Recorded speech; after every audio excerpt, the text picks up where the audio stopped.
Hey Pantheons, thanks for taking the time out of your day to come watch this video with me as we go over the new Modern Warfare patch that just launched on the 28th, nerfing the MP5 and the M4 and then buffing the M13. As for the M4 and the M13, we'll go over that in a different video. Today I just want to talk about the MP5. So overall, all around a great gun. The meta in Modern Warfare for quite some time.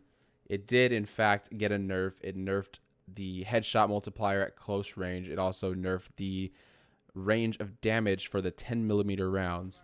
This is going to affect the gun a whole lot. It's not going to be dramatic because a lot of the encounters when you're running and gunning with the MP5 are going to be close range to mid range.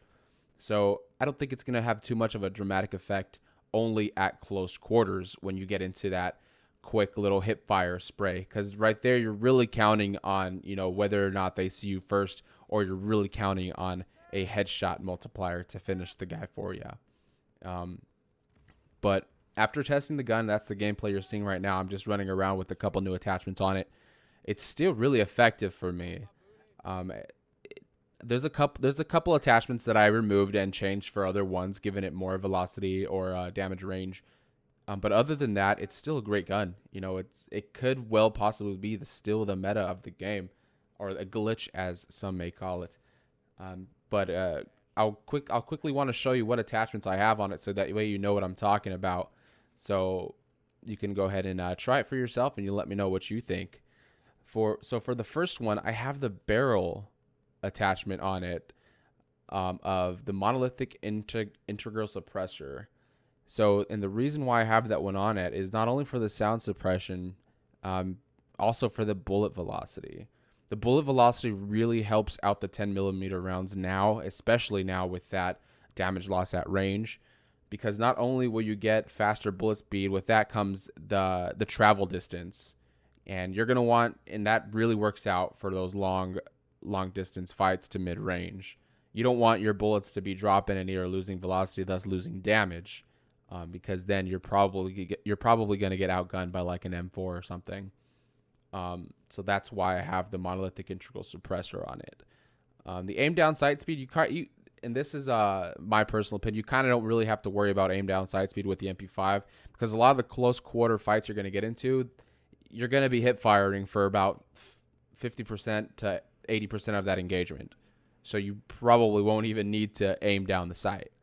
The other thing was I have a stock on the back of it. It's going to be the classic straight line stock, giving you that aiming stability you need for when you do run into those long to mid-range to long-range encounters. You're going to want a little bit of stability to help you get that, to help you line up that first top body shot, hopefully giving you a headshot, giving you a small increase in damage. You're really going to count on those headshots to upper body shots now with this post nerf. So that's why I have the straight line stock on the MP5 now. Next thing was the underbarrel. I have the Ranger foregrip on the bottom, helping my recoil control for the mid-range to long-range fights. And again, with the aiming stability.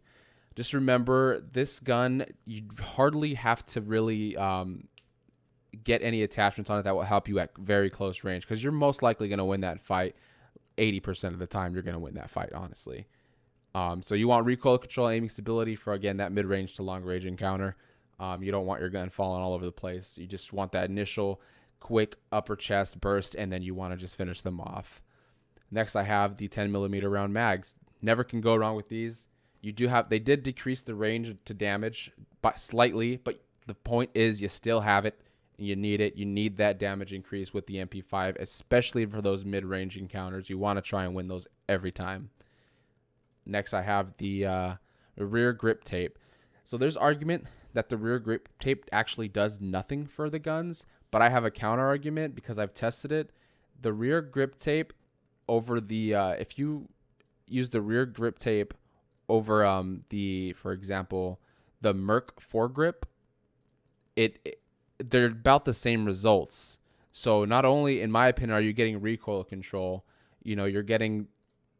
you're also getting hip fire accuracy. It may just be coincidence. It may just be, that RNG, but I feel like it definitely does help. and you're gonna need recoil control over everything else here, except maybe sprint to fire speed, which you can probably get away with. But personally, I always want recoil control on my guns every time. So that's about it for the MP5. I kind of went on a tear, and the gameplay you're seeing right now with those attachments on it. I've hence changed all the attachments to every class that I had with the MP5 equipped to those attachments, and I saved it as a class. So I hope you guys enjoyed this quick rundown of the MP5 nerf. Again, to summary, it's just a decreased damage multiplier and a 10 millimeter range damage reduction. You're still going to win your close range fight. You're going to usually win your mid to long range fights if you can get that top burst on them. And then you should be okay. These attachments, they worked for me. I went 30-2. Overall, fantastic game. I hope you guys enjoyed the video. Drop a like, subscribe, and follow me on Twitter and Twitch.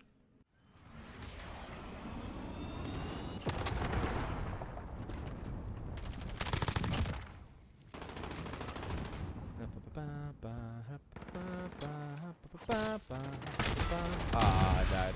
Did I get my VTOL? Oh, it doesn't matter.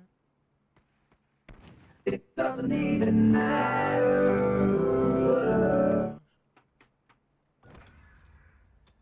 What?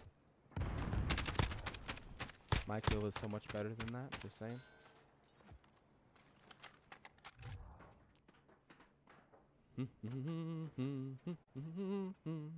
Okay, this is the gameplay I'm gonna record and comment over.